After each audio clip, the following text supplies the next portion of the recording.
L'chaim. Dans la Haftara de Acharon Shel Pesach, qu'on lit donc le dernier jour de la fête de Pesach, on lit le chapitre 11 du prophète Ishaïa qui nous parle de la personnalité du Mashiach et de l'époque messianique. Et entre autres, parmi les qualités du Mashiach, le prophète dit « Va'aricho beyirat Hashem » que Hashem va lui donner l'odorat de la crainte de Dieu. Et dans la Gemara Sanhedrin, on apprend de cela qu'une des qualités du Mashiach, c'est Morach Vedayin, que Mashiach il a la capacité de sentir l'odeur, de sentir ce qui se passe et juger. En général, le juge, il doit écouter qu'est-ce que Reuven il a à dire, ce que Shimon il a à dire. En fonction de ça, donc il va voir après et juger. Mais la qualité du Mashiach, c'est Va'aricho par le réach, par l'odeur, juste par l'odorat même. Il va pouvoir juger et savoir qu'est-ce qu'il faut faire, comment il faut se comporter. Alors, c'est une belle qualité de Mashiach. Mais qu'est-ce que ça veut dire pour nous dans la vie de tous les jours? Le rabbi, dans une sikha, explique que dans la vie de tous les jours, chez nous aussi, nous avons cette notion d'odeur et la notion de manger. La notion d'odeur, qui est une notion spirituelle, en effet, le Talmud dit que c'est l'âme qui profite de l'odeur. En revanche, lorsqu'il s'agit de manger, c'est le corps qui profite. Encore un point, c'est que l'odeur, il peut y avoir 1000 personnes qui vont sentir, l'odeur va toujours être là. On n'enlève pas du parfum lui-même en le sentant. Tu peux le sentir, le parfum va rester comme il est. En revanche, lorsque quelqu'un y mange, eh bien, après ça se diminue. En effet, c'est lié, si c'est quelque chose de spirituel, ça reste toujours. En revanche, lorsque c'est quelque chose de matériel, donc ça part avec le temps. Alors, qu'est-ce que ça veut dire de manière plus large dans notre service de Dieu? Il y a des choses qui sont mangeables, entre guillemets, des choses qui sont très précises et claires. Ce qui est écrit dans Shulchan Aruch, ce qui est écrit dans le code de la loi juive, comment un juif doit se comporter. Et il est évident qu'un juif doit mettre les tefilines en jour de semaine, lorsque ce n'est pas Shabbat et Yom Tov.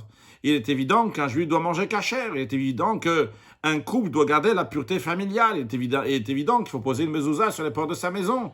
Il est évident qu'il faut donner une éducation à ses enfants juifs, etc., etc. Donc des choses qui sont évidentes, sur lesquelles dans le Shulchan Aruch, tu ouvres le code de la loi juive, tu auras écrit noir sur blanc comment il faut se comporter. Ça, c'est des choses qui sont concrètes, entre guillemets, qui font partie du manger. Mais il y a des choses qui ne font pas partie des choses qui sont claires, noir sur blanc dans le code de la loi juive. Des choses dans lesquelles on peut discuter, on peut dire c'est peut-être comme ci, peut-être comme ça. On peut s'en sortir de faire ce qu'on a envie et dire bon, c'est pas interdit, il n'y a pas qu'un Shulchan Aruch de code de la loi juive que c'est interdit. Eh bien, là vient l'enseignement de Va'aricho beyirat Hashem, que chacun de nous doit avoir aussi cette qualité du Mashiach.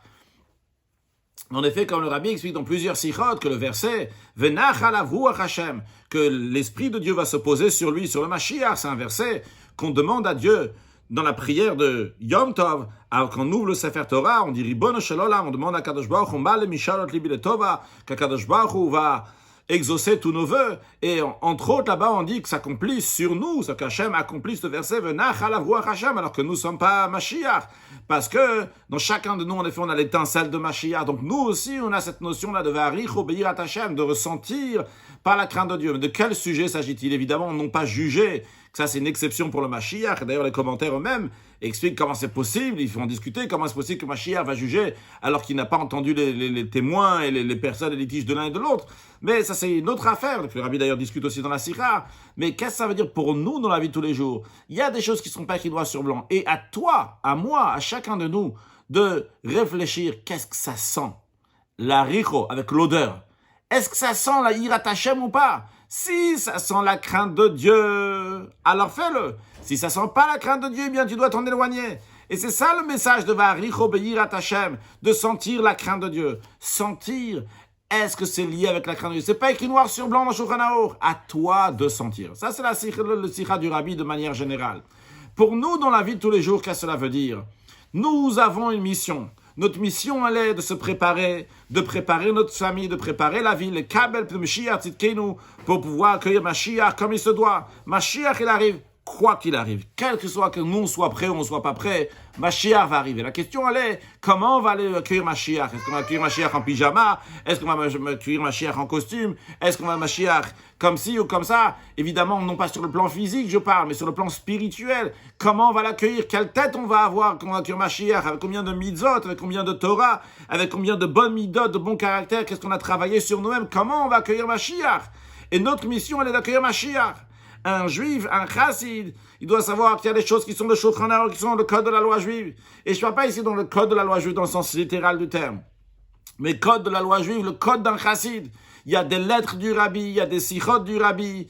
Et le rabbi dit comment il faut se comporter dans tel domaine, dans un autre domaine. Par exemple, le rabbi dit clairement plusieurs fois qu'un enfant juif, nous, on doit mettre nos enfants dans une école chassidique. Le rabbi a dit même que d'autres enfants doivent aussi mettre dans une école chassidique parce que l'esprit est différent, il est particulier. Parce qu'en effet, lorsqu'on étudie chassidut, eh bien, à ce moment-là, la manière de voir les choses, la manière de voir un juif, la manière de voir une mitzvah, la manière de voir Dieu est complètement différente et beaucoup plus profonde.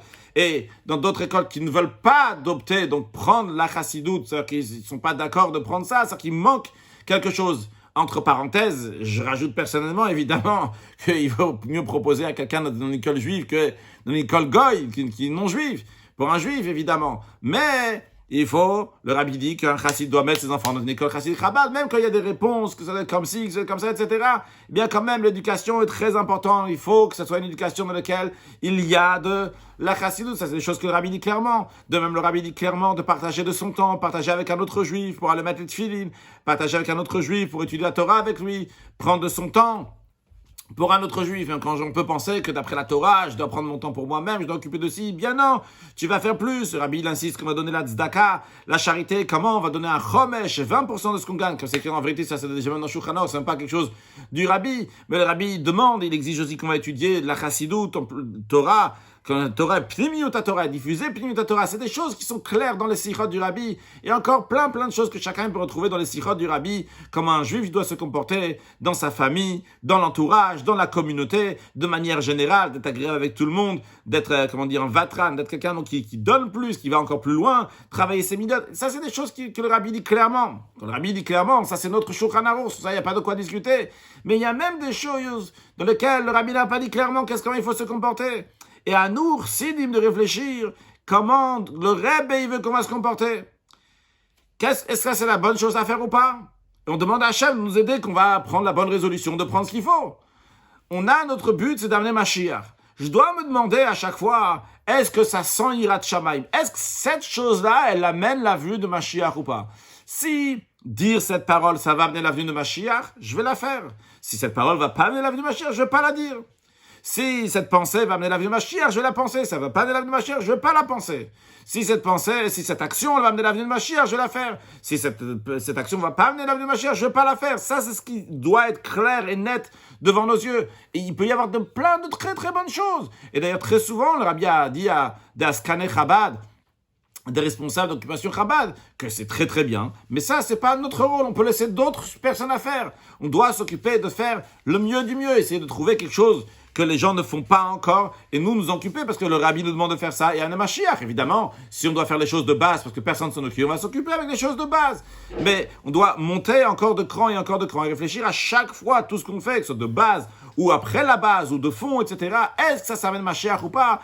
Et ça, c'est une des explications en tant que Fabring, Varich obéir à Hachem, de sentir l'odorat, la crainte de Dieu. Est-ce que ça amène la crainte de Dieu? Est-ce que ça, c'est lié avec la venue de Mashiach ou pas? Et en fonction de ça, agir, et sans aucun doute, quand on va agir, on va réussir, parce qu'on a une bracha, depuis le Alter Rebbe, le premier rabbi de Chabad, que toujours, Yad Arsidim ala Eliona, la main des chassidim, on va prendre le dessus, dans le sens que on va amener la chassidut de partout, évidemment, bedarkenov, bedarkeshalom, de manière agréable, de manière paisible, avec la paix. Et on a une bracha que va echad yelevra, que même un va être considéré comme 10 000, parce que chaque chassid, il peut influencer partout dans son entourage de manière positive et amener encore plus de lumière, parce que chaque chassid, c'est un allumeur de réverbère. Donc il allume encore d'autres juifs, d'éveiller leur yichid Hashem benefesh, d'éveiller le Mashiach qui est dans chacun de nous, que chacun de nous va influencer encore d'autres juifs, que chacun de ces juifs-là va réfléchir, est-ce que ce que je fais, ça amène Mashiach ou pas? Et par cela, sans aucun doute, on va amener la venue de Mashiach, now, le Chaim.